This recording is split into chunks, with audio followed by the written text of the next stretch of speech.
Alors, l'autre problème aussi, je vais vous faire écouter un petit rendez-vous que j'ai eu au téléphone avec une personne adorable.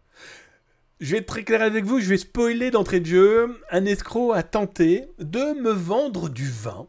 Et il a tenté par tous les moyens. Vous allez voir une technique de social engineering bien pourrie, des techniques d'osine pour essayer de savoir qui j'étais, pour ensuite me contacter bien naze. Bref, je vous laisse écouter et on en parle ensuite. Vous êtes qui? C'est Monsieur Roussel, je disais. C'est Monsieur Roussel, le vieux vigneron de Bordeaux. Oui, d'accord, comment allez-vous? Ah, je vais mal, Monsieur Guillard. J'ai perdu mon fils, Nicolas. Oh non, il est décédé quand? Il est décédé, il y a de cela 2 semaines, 3 jours, hein. D'accord, et il est décédé de quoi? Malheureusement, il était parti pour une livraison. À son retour, il a été percuté par un véhicule. Oh là là là là là là. C'est terrible. J'espère que c'était pas une personne qui était sous l'emprise de l'alcool. Non, vous savez, malheureusement, avec mon handicap, c'est lui que j'avais légué tout le domaine. Mais malheureusement, il vient de nous quitter. Et vous savez, avec l'âge et mon handicap, bah oui, je ne peux plus être au four et au moulin. Bien sûr. Oui. Et justement, votre handicap, comment il va mieux? Parce que je sais qu'on en avait parlé, vous aviez un énorme problème de dos. Oui, mais là, vous savez, je me déplace à fauteuil roulant. Mais il y a mon neveu qui m'assiste tous les jours, il vient me voir. Ah bah génial. Et comment ça se passe maintenant avec votre poche? Monsieur Guillard, là, je ne vous cache rien.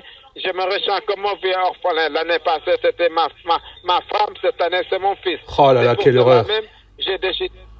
oui, c'est pour cela que j'ai dit à mon neveu, mieux vaut partager le patrimoine avec les anciens de la vieille école, comme ça va pas finir entre les mains des Chinois. Hein? Ah bah tout à fait, ça c'est le problème des Chinois, ils adorent le vin. Hein.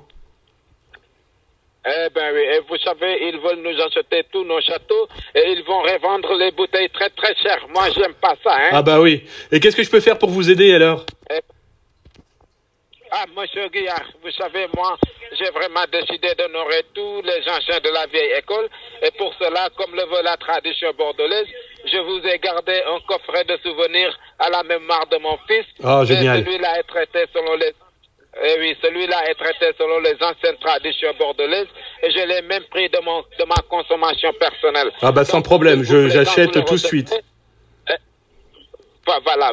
Mais quand vous le recevrez, promettez-moi que vous allez prendre un petit verre à la mémoire de mon fils. Ah bah mais à la mémoire de votre fils, de votre femme, de vous, de tout le monde, bien sûr.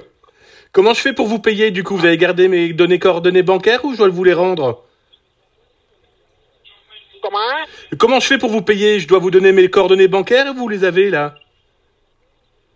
Non, vous pouvez payer par carte ou par espèce si ça vous dérange pas. Ah bah avec grand plaisir. Comment je fais? Je vous les envoie comment? Oui.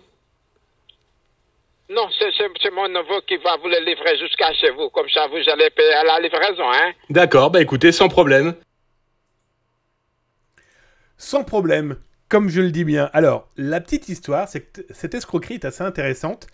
Bon, il faut savoir que la personne qui m'a appelé a utilisé une ligne téléphonique que j'ai placée un peu à droite à gauche dans des documents qu'on retrouve dans le dark web. Vous l'aurez compris, c'est un faux numéro de téléphone avec une fausse identité qu'il utilise allègrement. Alors, semble-t-il, on se connaît. Son social engineering est assez simple. Hein. D'abord, il commence par l'empathie, la tristesse de sa cible.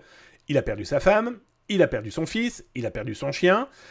Il est lui-même handicapé et il ne veut pas que son vin, sa maison, soit achetée par les Chinois, comme il l'explique, parce que ces derniers mettent la main sur tous les vignobles et ensuite vendent les bouteilles très chères. En plus, là, il joue un petit peu sur l'actualité, parce qu'effectivement, on en parle assez souvent de ces vignobles rachetés par des fonds de pension, qu'ils soient chinois ou d'autres pays, ou peu importe, d'autres richesses du monde. Ensuite, il joue, bien sûr, vous l'aurez compris, donc sur le nationalisme, sur le patriotisme de la personne qui pourrait potentiellement acheter. Après, il joue en social engineering sur « je prends sur ma propre récolte personnelle, je vous fais un cadeau, ça vient de moi personnellement ». Donc, vous voyez, il essaye d'étirer l'élastique comme pas possible, et comme dit Austri sur le Twitch, sur le chat de Twitch, la tradition bordelaise. Alors, l'arnaque, elle est où? Il demande pas de carte bleue, et il demande pas d'argent liquide, là, en live. C'est son filleul, ça va, il reste encore quelqu'un de vivant chez lui, donc c'est déjà pas mal, qui va nous livrer les bouteilles. Alors, on donne une adresse, on donne les informations pour se faire livrer, on reçoit un prix qui pourra varier en pourcentage parce qu'on veut nous faire un dernier cadeau. Sauf que le lendemain, on vous appelle. Le lendemain, on vous dit « Ah là là, on a un problème de livraison. On a un camion qui est tombé en panne. On ne peut pas vous le livrer sauf par un livreur comme Colissimo, DHL, peu importe. Là, par contre, on est désolé, il y a des petits frais. Vous inquiétez pas, on vous envoie un site sur lequel ça vous coûtera 2 € de livraison.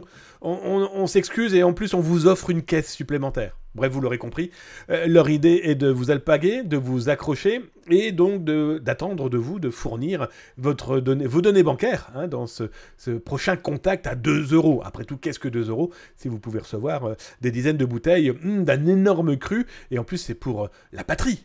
Cocorico. Bref, prudence.